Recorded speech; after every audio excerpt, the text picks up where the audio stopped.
Olá, queridos, tudo bem com vocês? Estamos aqui hoje para mais uma aula e o tema de hoje é a Grécia Antiga, um povo fascinante, um povo que criou uma cultura milenar que até hoje influencia o Ocidente nas artes, no teatro, nos esportes, na organização política, né? Então, um povo realmente encantador são os gregos, ok? Então, vamos lá para mais uma aula.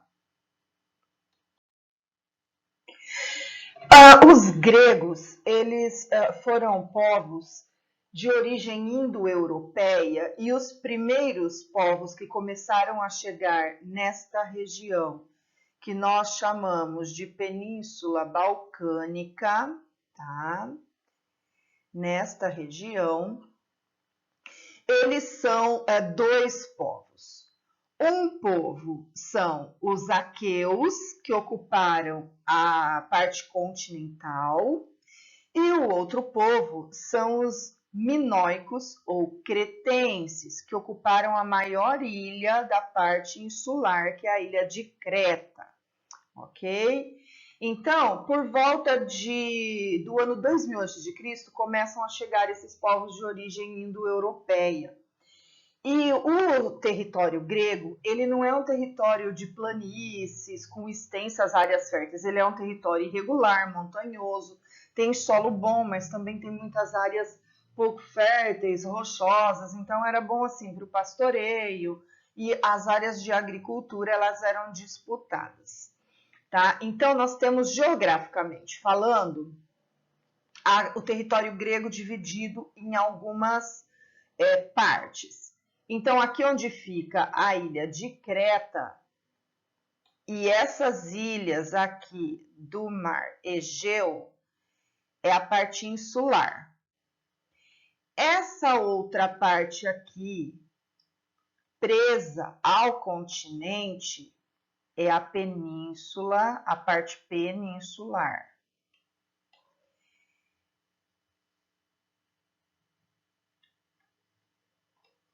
Aqui também. E nós temos também a Grécia no lado asiático, onde foram fundadas algumas cidades. Tá? Então tem a Grécia continental, a Grécia que são duas penínsulas, né? A península da Ática e a península do Peloponeso. A Ática, onde está Atenas, e Peloponeso, onde está Esparta. A parte insular e a parte asiática, ok? Então, quais são os povos que chegam na Grécia nesse período? Os aqueus, que ocupam a parte continental e peninsular. Os cretenses, ou chamados minoicos, que ocupam a ilha de Creta. E, posteriormente, as migrações dos jônios, dos dórios e dos eólios. Acredita-se que nos cretenses está a origem do povo grego. Os cretenses, eles já têm uma história toda carregada em lendas, em mitos, que a mitologia marca muito a história da Grécia. Então, na capital Knossos é onde surge o mito do Minotauro, aquela criatura, cabeça de touro e corpo de homem, que foi colocado num labirinto pelo rei Minos.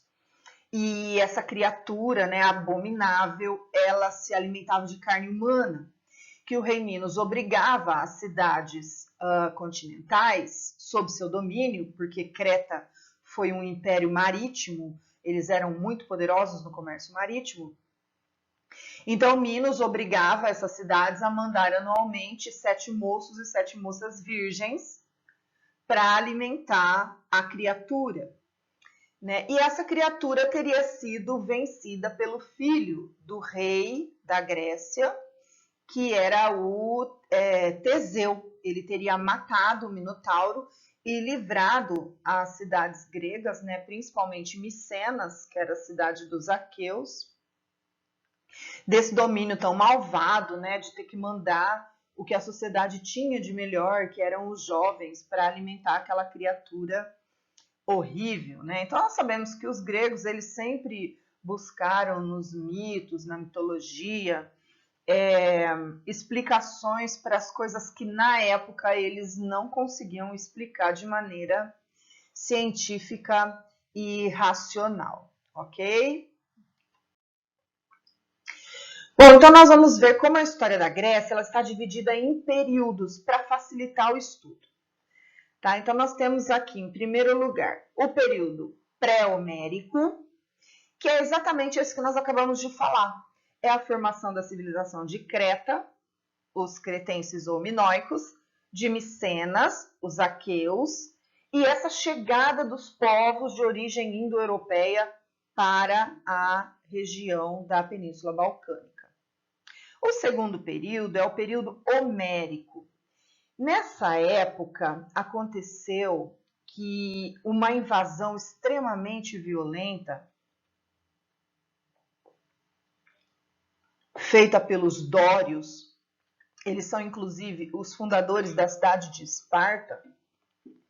E nesse período homérico, aqueles palácios construídos pelos aqueus, pelos cretenses, o comércio, a vida urbana, ela acaba sendo destruída. Os dórios são povos muito violentos. E os historiadores, eles falam que houve uma espécie de regresso no tempo, porque os dórios, eles acabaram dominando a região e eles se organizaram em comunidades, em espécies de clãs, comunidades de base familiar. Essas comunidades eram chamadas de genos. Genos, tá? Então eram comunidades aparentadas. E nesse período, registros escritos são raros, quase não tem.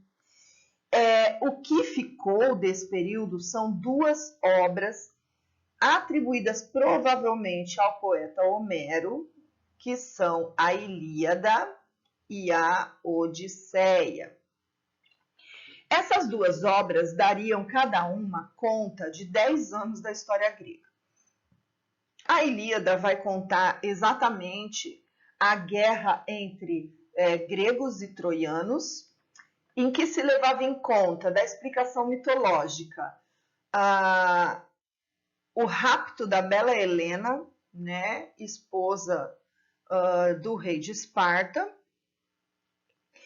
que teria sido sequestrada pelo príncipe troiano Paris.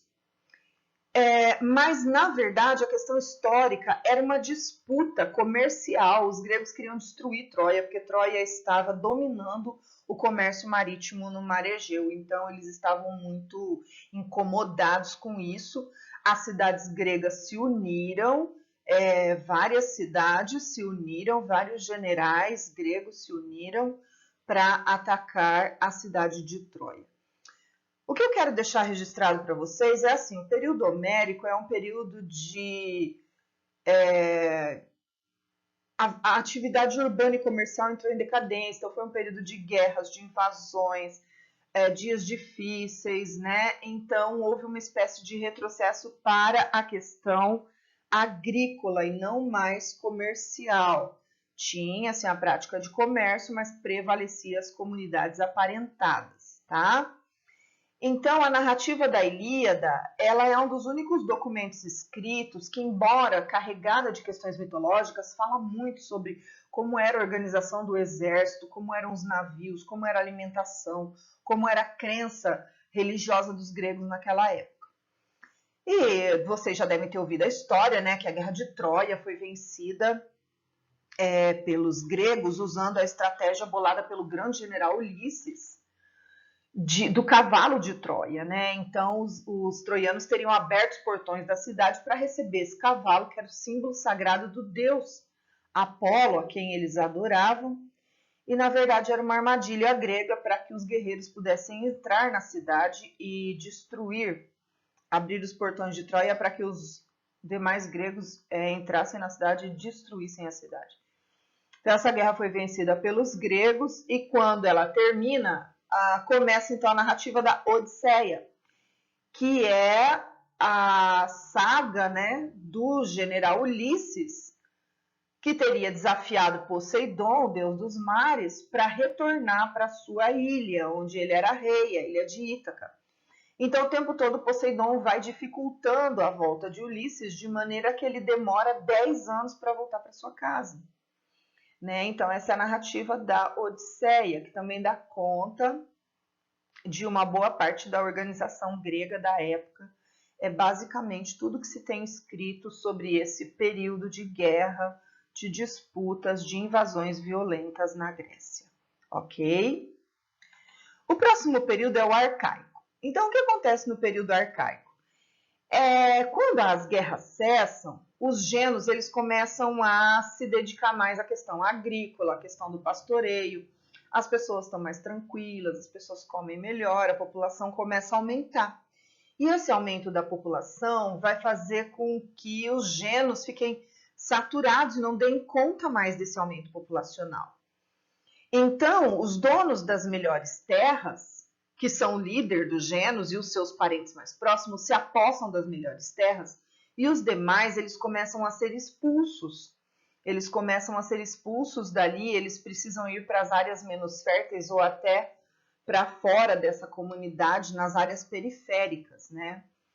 E esse crescimento populacional vai fazer com que as comunidades familiares e os clãs se unam uns aos outros, juntando, obviamente, os donos das melhores terras, e que as profissões sejam diversificadas, de maneira que você assiste um lento processo de formação das cidades-estado. Então, é um restabelecimento da vida urbana.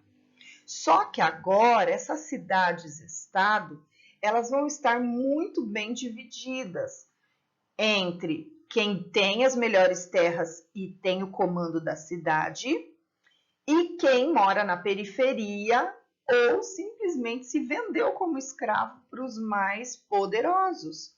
Então, você vai ter sociedades hierarquicamente divididas e as áreas muito bem estabelecidas para a organização dessa cidade, sendo que as principais cidades gregas desse período foram Atenas, Esparta e Tebas. O quarto período é o período clássico, é o período em que as polis estão no auge. Elas têm suas políticas estruturadas, seus exércitos montados, seu sistema econômico funcionando, né? Então é o auge das polis, o auge da cultura grega. No entanto, os gregos nesse período enfrentaram guerras, principalmente o ataque persa, que nós vamos ver mais para frente. E o último período da história grega é o período helenístico. Então, os gregos sofrem uma série de invasões e eles acabam sendo dominados, né, pelo Império Macedônico, e é o período em que a cultura grega, mesmo sofrendo o domínio dos macedônicos, ela não morre. Os macedônicos, na pessoa de Alexandre o Grande, tiveram o cuidado de disseminar a cultura grega e levar essa cultura para todos os outros povos que eles dominaram. Ok? Então, retomando, são 5 períodos da história grega: o pré-homérico, o homérico, pré-homérico, o homérico, o arcaico, o clássico e o helenístico, ou o período do helenismo. Bom, alguns momentos dos gregos foram bastante difíceis, tá? Por exemplo, na invasão dos dórios. Quando os dórios começam a chegar com muita violência, os gregos que habitavam basicamente essa área aqui, ó, da Grécia Peninsular, o que eles começam a fazer? Vazar, tá? Vazar dali. Então, o que eles vão procurar? Terras férteis. E o ponto de saída deles são os portos gregos. A Grécia é toda recortada, cheia de portos, né? Então, eles começam a formar colônias gregas em outros lugares, ó, na costa da Ásia, né, nas ilhas, no sul da Itália, tá? Então, aqui você tem uma colonização grega. Essa região sul da Itália, ela vai ser chamada de Magna Grécia, tá? Magna Grécia. Então, o que a gente vê aqui? Nas diásporas, quando você tem a invasão dos dórios e também a desestruturação dos genos, os gregos começam a #partiu e eles vão colonizar a costa do Mar Negro, toda a costa da Ásia Menor, uma parte do norte da África, aqui nesta região banhada pelo mar Mediterrâneo. Essa parte aqui corresponde à Espanha, um pedacinho da França, né? Então, atual, eles vão colonizar essa região.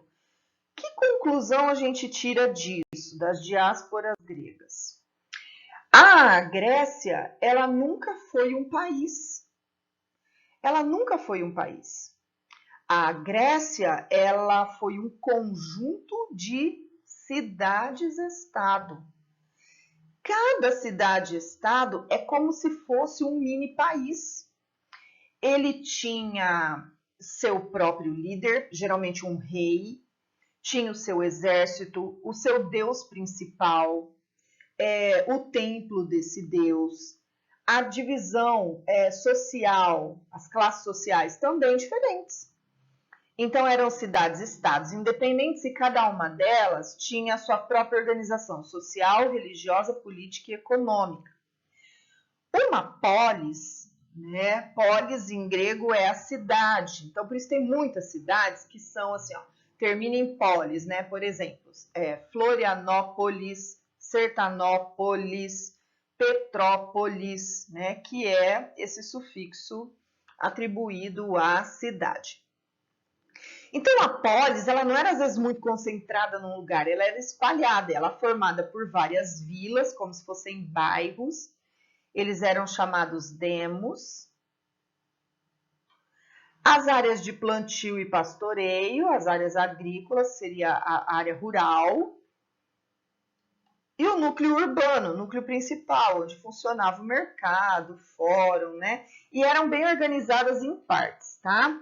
Então, no núcleo principal, funcionava a Acrópole, que é essa que vocês veem na imagem, onde tem aqui, ó, o templo, o centro administrativo, né? Então, você tem aqui depósitos de armas, você tem como se fosse o fórum, a prefeitura, a catedral, a delegacia, o CEASA lá onde vende frutas, verduras, onde tem o comércio, não, mas o abastecimento, porque o comércio ficava na haste, área de mercado.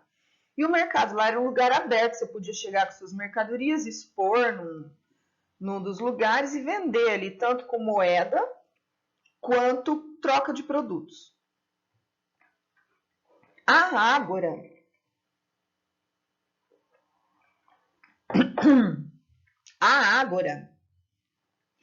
é a área de praça pública. Então, os gregos eles tinham muito essa questão de estar convivendo,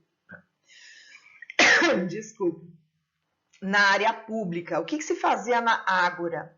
Exercícios físicos, se discutia política, se ensinava filosofia.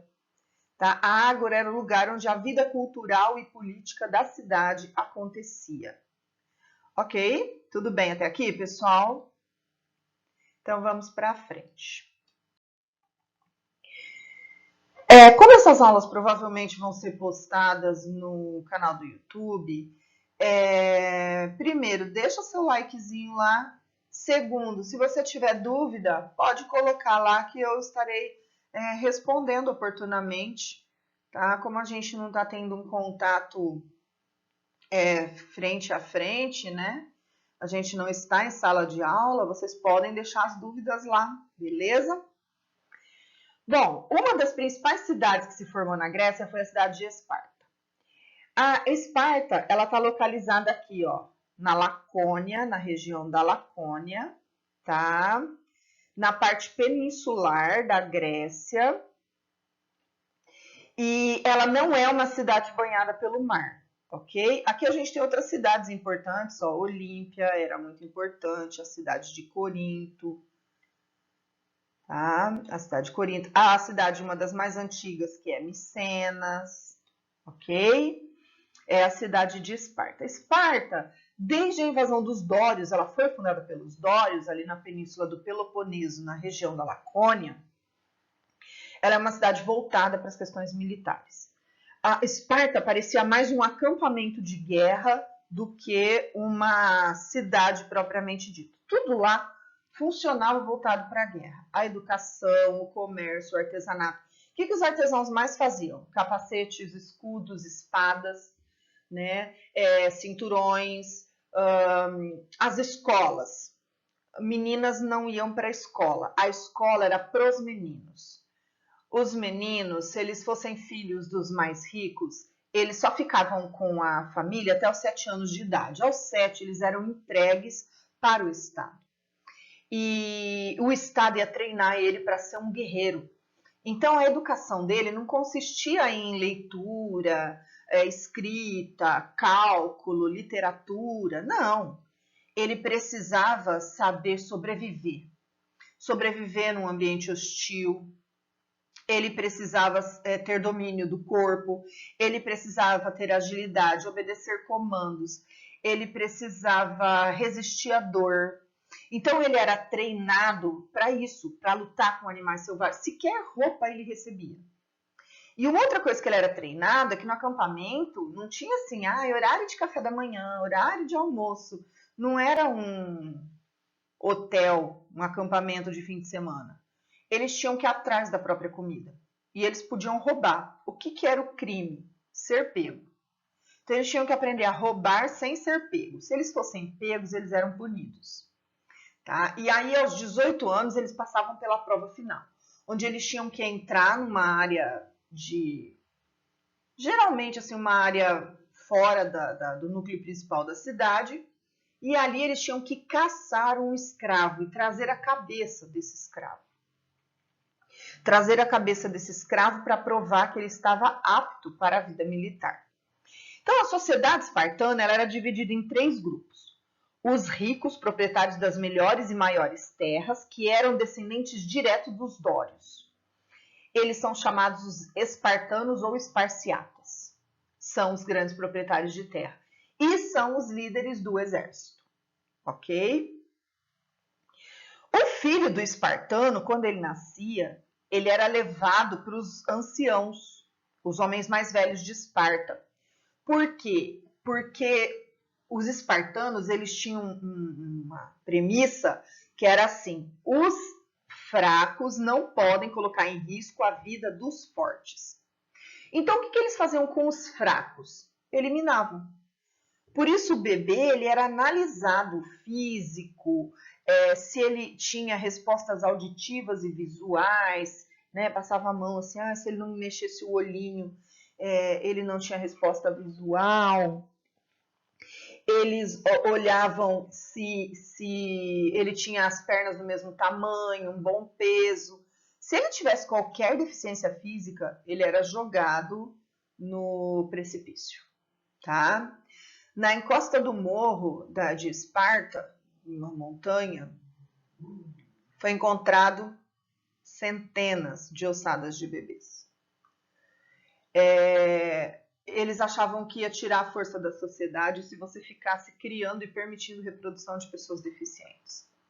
Tá? Então, ser um espartano era ser rico e poderoso, mas também era uma vida muito regrada. Ok? Abaixo dos espartanos tinham os periecos. Periecos é aqueles que não têm terras. E geralmente eles não moram no núcleo principal, eles moram na periferia, no entorno, nas vilas. Então, eles são homens livres, não são escravizados, mas eles não têm nenhum direito de participar da política, exatamente porque eles não têm terra. Então, eles são os comerciantes, os artesãos, e eles não são obrigados a ir para o treinamento militar. Caso aconteça uma guerra e eles precisem ser recrutados, aí eles são recrutados para a guerra, tá? Então, eu acredito que os periecos tinham uma vida até mais livre e um pouco mais descompromissada do que os espartanos, que tinham aquela rigidez em servir ao exército, em levar uma vida regrada. E, por fim, 70% quase da população era formada de escravos, chamados ilotas, que eles são geralmente os prisioneiros de guerra. Por que eles são escravos do Estado? Porque não era uma propriedade particular. Eles trabalhavam nas plantações, na colheita, mas o espartano ele tinha que ir até a sede do governo e recrutar a quantidade de escravos. Ele usava esses escravos por um tempo e depois prestava contas ao Estado. Enquanto esses escravos estivessem com ele, ele tinha que sustentá-los, dar abrigo e tudo mais. Mas não eram propriedade dos espartanos, tá? Era propriedade coletiva, era propriedade do Estado. Você tinha que requerer o ilota para trabalhar para você. Então a gente vê aqui na imagem, né, a formação do exército espartano e a estrutura política em Esparta, como a gente viu, são cidades-estado, cada uma tem sua organização interna. Esparta era uma aristocracia. Então, o que é uma aristocracia? É um grupo que geralmente exerce a mesma atividade econômica que domina a cidade. E nesse caso, quem era a aristocracia espartana? Os esparciatas, os militares, os donos de terra. Eles controlavam toda a cidade. O sistema de governo era uma diarquia. O que é diarquia? Diarquia é o governo de dois reis. De duplo. Monarquia é um rei só. Tetrarquia, 4 reis. Triarquia, 3 reis. Aqui é diarquia. Geralmente esses 2 reis. Um ia para a guerra à frente do exército e o outro ficava na cidade cuidando da administração e dos cultos. Eles eram escolhidos, tá, pela assembleia. Havia uma assembleia e havia 2 órgãos muito importantes. A gerúsia era o conselho dos anciãos, é como se fosse hoje o Senado. Né? Esse conselho era formado por 28 esparciatas com mais de 60 anos. Tá? Então, o cara, ele serviu o exército, ele trabalhou, ele pode já ter sido um diarca, participado da assembleia, mas quando ele tem mais de 60 anos, ele pode ser escolhido para o conselho dos anciãos. São eles, por exemplo, que vão ver quem sobrevive, quem é jogado no precipício, eles que vão garantir a discussão das principais leis da cidade, é a gerúsia. Lembrando, pessoal, que todos eles são esparciatas, periecos não participam da política, ok? Muito menos ilotas, tá? A Assembleia do Cidadão, todo homem com mais de 30 anos podia participar da Assembleia. Tá? A Assembleia fazia a votação para eleger o diarca, ele era escolhido, né, para modificar a gerúsia, era a Ápila. A Ápila é a Assembleia do Cidadão. Todo homem esparciata, proprietário de terras com mais de 30 anos, pode participar. E, por fim, o Conselho dos Éforos. O eforado, ou Conselho dos Éforos, era poderosíssimo. Por quê? Dele faziam parte os 5 espartanos mais ricos e influentes. Só que o mandato dos cargos em Esparta, e na maioria das cidades gregas, era de apenas 1 ano. Ok? Então, a cada ano fazia-se nova votação, prestavam conta da fiscalização daqueles que ocuparam o cargo. Então, por exemplo, não se declarava guerra em Esparta se não tivesse o aval dos éforos. O diarca, ele tem poder, mas ele não é o mais poderoso. Ele precisa governar junto com o conselho dos éforos e ter o aval da gerúsia, e quem vota a maioria das coisas é a assembleia. Beleza? Então, diarquia, gerúsia, a ápila e o eforado, ou conselho dos éforos. Tranquilo, Esparta, pessoal? Então, vamos para Atenas. A cidade de Atenas Aqui, então, a gente sabe que aqui, ó, essa parte branca, né, a Península do Peloponeso, onde fica Esparta. Mas agora a gente vai falar da Península da Ática, onde fica Atenas. Beleza? Onde fica Atenas. A cidade de Atenas, embora também grega, só lembrando que nós falamos que a Grécia não era um país, era um conjunto de cidades-estado, autônomas e independentes. Então, assim, o que fazia um povo ser grego? Falar grego, o idioma grego, acreditar nos mesmos deuses, aquele panteão, né, de deuses, Zeus, Poseidon, Hades, Apolo, Atena, Hera, né, a crença na mitologia. Esse arcabouço cultural dos gregos é o que unia eles como povos que eram conhecidos na época por helenos, os helenos, tá? Então, Atenas tinha uma cultura parecida com a de Esparta, mas a organização interna, nada a ver. Nada a ver. Enquanto Esparta é militarista, Atenas é cultural, filosófica, política. E ela é muito conhecida ali por ter sido o berço da democracia. Tá? Então, foi em Atenas que se criou um regime chamado democrático. Gente, isso pode parecer esquisito para a gente que vive numa democracia, mas se a gente pegar todos os povos que já estudamos, egípcios, persas, os fenícios, você tinha ali a Mesopotâmia, reis que eram quase deuses, o faraó era um deus vivo. O que a Grécia faz? Ela quebra isso de ter que ser alguém endeusado, alguém quase que colocado num altar, alguém acima dos homens, que era o governante. Aqui não são homens. Homens que elegem homens, que fiscalizam homens, que tiram homens, que cumprem mandato por um ano. Né? Então, essa questão da participação civil é muito importante na quebra desse modelo estabelecido até então pelas outras civilizações, ok? Bom, como que era a sociedade ateniense? Muitos escravos. Muitos escravos. A escravidão garantiu a prosperidade de Atenas e também o crescimento político. Por quê? Porque os homens ricos e livres, eles valorizavam o ócio. O ócio, que é aquilo que a gente chama empiricamente de vadiagem, vagabundagem,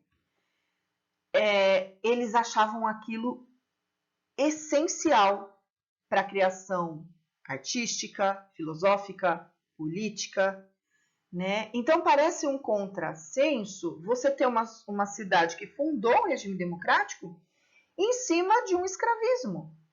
Mas foi exatamente a prática do escravismo, de escravizar pessoas para que elas pudessem fazer a cidade funcionar, a cidade produzir, a vida urbana acontecer, para que os ricos e livres tivessem tempo de discutir política e de se dedicar às artes e às ciências, ok? Só um detalhe que na cidade de Atenas o escravo era propriedade privada, tá?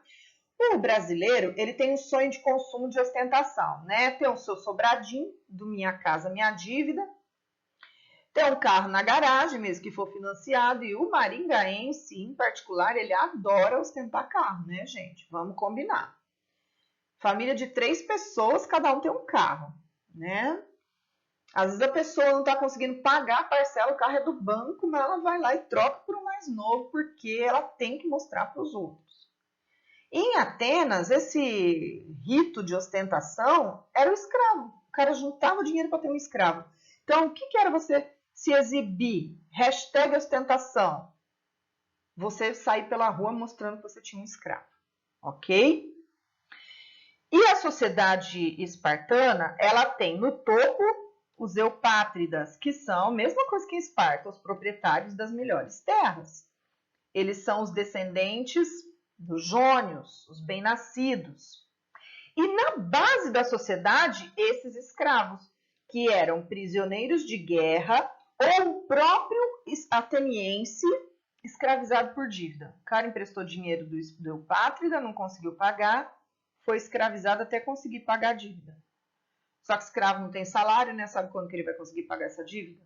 Nunca. Então, eram os dois polos da sociedade. Entre eles, tinha os jorgóis. Quem que eram os jorgóis? Ele também tinha terras, mas era uma terra tão pequenininha, ó, imagina mais ou menos assim. Isso aqui era uma terra do Eupátrida. Isso aqui é a terra do jorgói. Ó, nessa proporção. Esse tico-tico aqui, ó, é a terra do jorgói. Ok? Então, o Eupátrida tinha as maiores e melhores terras, e o jorgói, ele tinha uma pequena propriedade que só dava para sustentar a família dele. Era a roça, a horta, os animais que ele criava. Então, ele não era um homem rico e poderoso. Os tetas eram aqueles que não tinham salário nenhum. Então, eles viviam mais na periferia da cidade e eles trabalhavam tanto na parte rural quanto no comércio e no artesanato. Tá? Geralmente eram trabalhadores urbanos, comerciantes e artesãos, mas também podiam trabalhar na lavoura e na agricultura. E esse grupo chama muito a nossa atenção porque não tem nada a ver com ser proprietário de terra ou não. Como Atenas se tornou um núcleo de comércio muito forte, uma cidade muito rica, vários estrangeiros vieram estabelecer seus comércios ali. O problema é que o ateniense era extremamente bairrista. Então, o cara podia ser rico, comerciante bem-sucedido, dono de navios, mas se ele não nasceu em Atenas, ele sempre vai ser excluído. Ele sempre vai ser um meteco.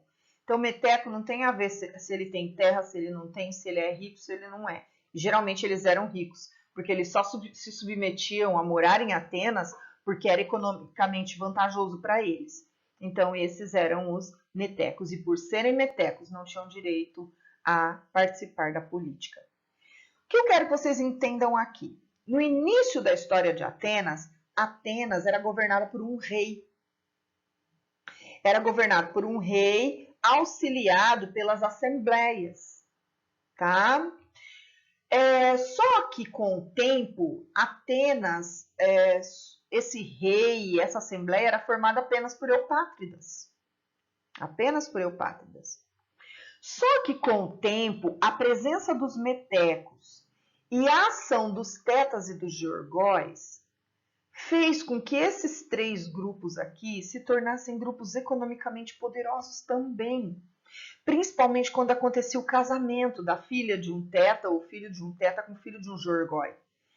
Porque você une a força da produção rural com o comércio, o artesanato. Então, essas duas classes começaram a se fortalecer e exigir direitos. Os metecos estavam mais preocupados em sobreviver em Atenas e continuar tendo seu lucro. Mas os georgóis e os tetas começaram a fazer uma série de exigências, uma série de levantes para que eles também tivessem direitos políticos. E os eupátridas acabaram reconhecendo que era preciso fazer alguma coisa para eles acabarem não perdendo o poder, porque eles são minoria. Então, Atenas começa a viver um processo que é a construção da democracia. Atenas começa a viver um processo que é a construção da democracia. São passos lentos, tá? Então, eu quero que vocês guardem, pessoal, o nome de 3 homens que eu vou falar aqui na sequência, tá? Primeira coisa que eles precisavam ter para ter uma construção democrática, um código de leis escrito. Porque quando a lei está na cabeça do governante, dependendo do dia que ele acorda, a lei é uma. Hoje a pena para o roubo é 3 dias de prisão. Amanhã, se ele tiver de mau humor, vai lhe enforcar. Então você precisa ter um código que unifique as leis e que você saiba exatamente o que vai acontecer se você não cumprir aquela lei, ok? Então, a aristocracia, os eupátridas, eles nomearam um legislador chamado Drácon, que seria responsável para elaborar o primeiro código de leis de Atenas. E as leis de Drácon foram consideradas leis draconianas, leis muito rígidas. Quase todo delito era punido com pena de morte. Mas ele não deu direito de participação política, nem para os georgóis, nem para os tetas. Então, por um tempo, essa lei organizou, deu uma parada nas manifestações, mas logo o Drácon foi afastado, substituído pelo legislador Solon. Importantíssimo, ele vai ampliar a questão democrática. Olha só os passos que ele dá. Primeira coisa, ele vai impedir que georgóis e tetas sejam escravizados por dívida. Então, fim da escravidão por dívidas. Escravo em Atenas vai continuar tendo? Sim, os prisioneiros de guerra. Agora, cidadão ateniense ou homem ateniense ser escravizado por dívida, não mais, depois de Solon. Ok? E lógico que os eupátridas não gostaram, porque quando a lei foi publicada, imediatamente eles tiveram que libertar todos os tetas e georgóis escravizados, devolver os seus bens e libertar as suas famílias. Tá? Então, isso não foi visto com bons olhos pelos eupátridas de Atenas. Os cidadãos, eles foram divididos em 4 classes de acordo com a riqueza, sendo que as 2 classes maiores podiam participar da política. Então, como que era? Vamos supor que o cara é um teta, ele é um comerciante, mas ele é rico. A riqueza dele se assemelha à propriedade de terra do eupátrida, então ele vai poder participar da política. Então, agora, aqui não é questão ter terra ou não tem, é ter riqueza, tá? E daí essas classes, as 2 classes mais ricas, poderiam ter participação política. As 2 mais baixas poderiam até se assuntar da política, mas eles estavam praticamente excluídos de qualquer tomada de decisão, tá?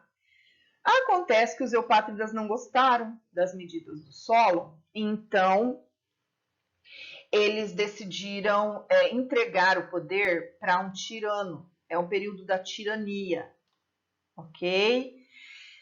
Aqui só tomem cuidado que o conceito de tirania não é muito parecido com o nosso, que é um cara violento, autoritário, que não ouve ninguém, tipo um Saddam Hussein, tipo, não.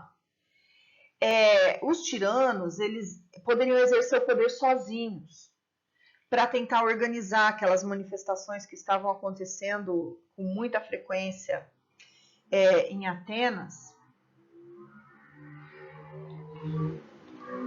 E um dos primeiros tiranos foi o Pisístrato.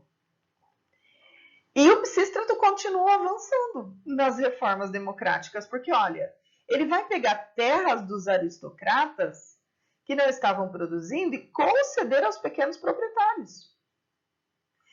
Emprestar dinheiro para esses fazendeiros prosperarem, incentivar a colonização, o comércio, construir obras públicas. Ou seja, o período de tirania do Pisístrato, ele tinha poder e ele usou esse poder para ampliar, inclusive, e fortalecer a construção democrática. Ele foi substituído na sequência pelos seus filhos, Hípias e Parco, e os eupátridas o tempo todo resistindo a essas mudanças, amplamente amparada pelos tetas e pelos georgóis, beleza? E para fechar a construção democrática. Para fechar a construção democrática, a gente tem um nome muito importante, que é o Clístenes. Então, guardem, ó, nós vimos o Drácon, primeiro código de leis rígidas, o Solon, que acabou com a escravidão por dívidas e dividiu os cidadãos de acordo com a riqueza, os tiranos, que concederam terras dos aristocratas aos pequenos proprietários, ampliou o comércio, a colonização e concedeu empréstimos. e o Clístenes, que vai definitivamente consolidar a democracia em Atenas. Olha o que ele faz. Ele derruba o critério riqueza. A exigência para você ser cidadão não é mais riqueza, tá? A exigência para você ser cidadão é essa aqui, ó. Você tem que ser ateniense. Isso quer dizer o quê? Você não pode ter nascido em outra cidade. Você não pode ser meteco. Tem que ser livre, não pode ser escravo. Tem que ser filho de pai ateniense. Se o seu pai for meteco, você é meteco, mesmo que você nasceu em Atenas. Se o seu filho nascer em Atenas, o seu filho vai ser ateniense. Então, você tem que ser filho de pai ateniense. E quando eu coloquei aqui filho e não filho e filha, é exatamente porque a mulher, ela nem entra nessa lei. Ela não é reconhecida como cidadã, tá? Então, aqui a gente tem todo homem, maior de idade, obviamente, livre, nascido em Atenas, filho de pai ateniense, passa a ser cidadão. Esse conceito exclui mulheres menores de idade, escravos e metecos, mas não exige nada em relação à terra. A sociedade vai ficar assim, ó, os cidadãos, homens livres, filho de pai ateniense, nascido em Atenas. Quem vai ser para sempre excluído e nunca considerado cidadão? Os metecos, os escravos e as mulheres. A mulher em Atenas ela não tinha sequer personalidade jurídica ou política. Ela era educada num lugar chamado gineceu. Solteira, ela era educada para obedecer e se submeter ao pai. Casada, ela era educada para... Ela já tinha sido educada, né, para se submeter ao marido. Ok? A obrigatoriedade da mulher, ela sempre está fazendo exercícios físicos para ela parir filhos saudáveis. Isso também era muito importante em Esparta. As mulheres pariam os futuros soldados do exército, né? Correto? E é lógico que o Clístenes enfrentou oposição. Política sem oposição é política burra, né? Uma das coisas que mais faz o político ser um político produtivo é exatamente a oposição. Então, eles se preocuparam com as pessoas que não aceitavam a democracia, queriam manter a aristocracia, e é lógico que isso existia. Então, Clístenes criou também a lei do ostracismo. O que é isso?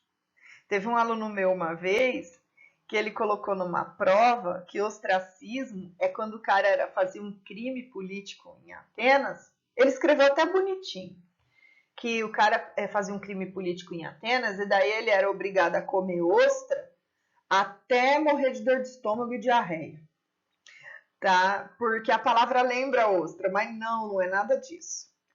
A questão é que a ostra, a casca da ostra, era usada como objeto onde se fazia um sinal para votação.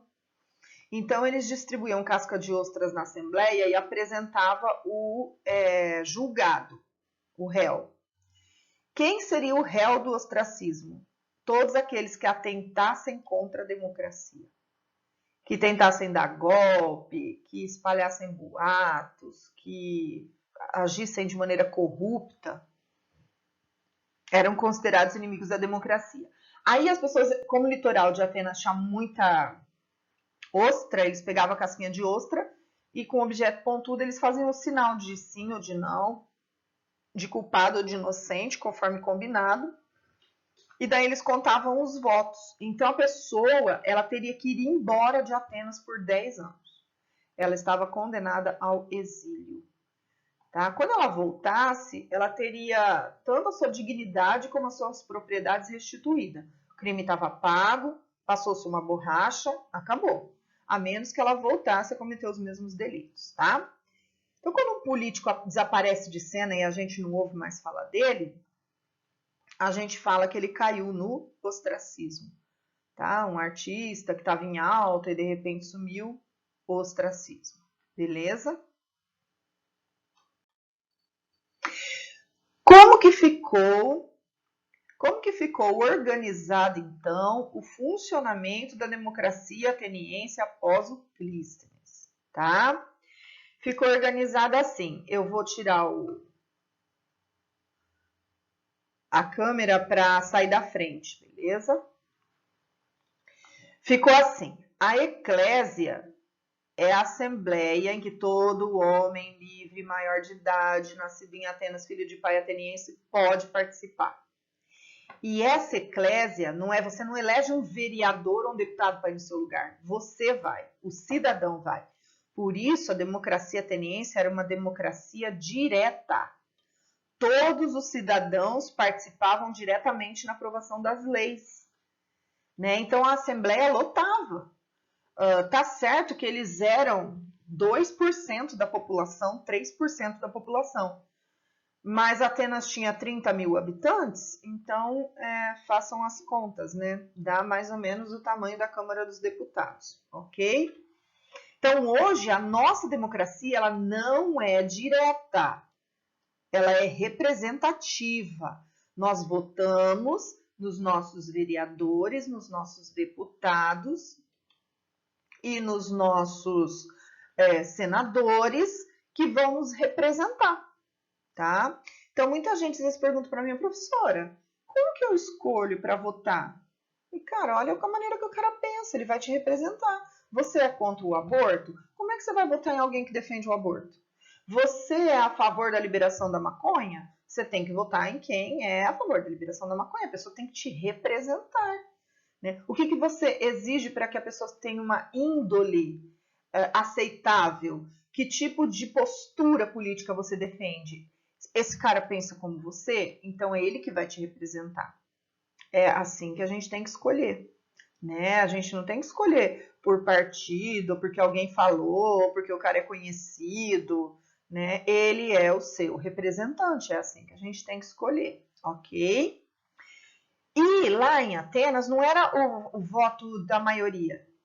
Para evitar essa coisa de só os ricos ganhavam, era tiragem de sorte. Então, quem quisesse participar lá do cargo, dava um nome e aí fazia a tiragem de sorte, tá? Eram sorteados. Para Bulé, que eram 500 membros, Atenas tinha 10 bairros, 10 demos, e é do demo que vem o nome democracia. Não é de demo, de demônio, satanás, não, tá? Então, para ser da Bulé, escolhiam 50 membros de cada demo, tá? E daí dava os 500 representantes que preparavam as leis iam ser escritas, feitos projetos, e daí levava para a eclésia para ser votada pelos cidadãos, tá? Também eram sorteados os juízes, o poder judicial. Então, o Elieu, que era formado por 6.000 juízes para julgar casos comuns, e o Areópago, que eram os antigos arcontes, que ajudavam o rei antigamente, na época da monarquia, que iam julgar homicídios e questões religiosas, violação de templo, roubo de objetos do templo, sacrifícios indevidos feitos no templo, era o Areópago que ia julgar, ok? Mas aí eram eleitos os magistrados chamados estrategos. Os estrategos eram os líderes do exército e, obviamente, faziam com que as leis se cumprissem. Puniam, prendiam quem não cumprisse as leis. Os arcontes eram tirados à sorte, sorteados. Os arcontes, eles vão cuidar dos tribunais e organizar o culto dos deuses, tá? Então, eles também são sorteados. Então, aqui, pessoal, os estrategos, como não tinha presidente da república, eles eram considerados o poder executivo de Atenas, ok? Então, você tem aqui órgãos mais importantes. A eclésia, a assembleia direta do cidadão, a bulé, que são os 500, conselho dos 500, e os estrategos, que vão exercer o poder executivo, ok? São os 3 mais importantes. Espero que tenha ficado claro para vocês essa parte toda da construção democrática. E numa próxima aula eu vou falar um pouquinho do teatro, da mitologia, da cultura, da filosofia e da decadência das guerras em que os gregos se envolveram. Ok, pessoal? Então, beijo para todo mundo, fiquem bem, procurem ler o conteúdo na apostila, procurem resolver os exercícios e escutar as aulas quantas vezes for preciso, tá bom? Beijo grande, até a próxima.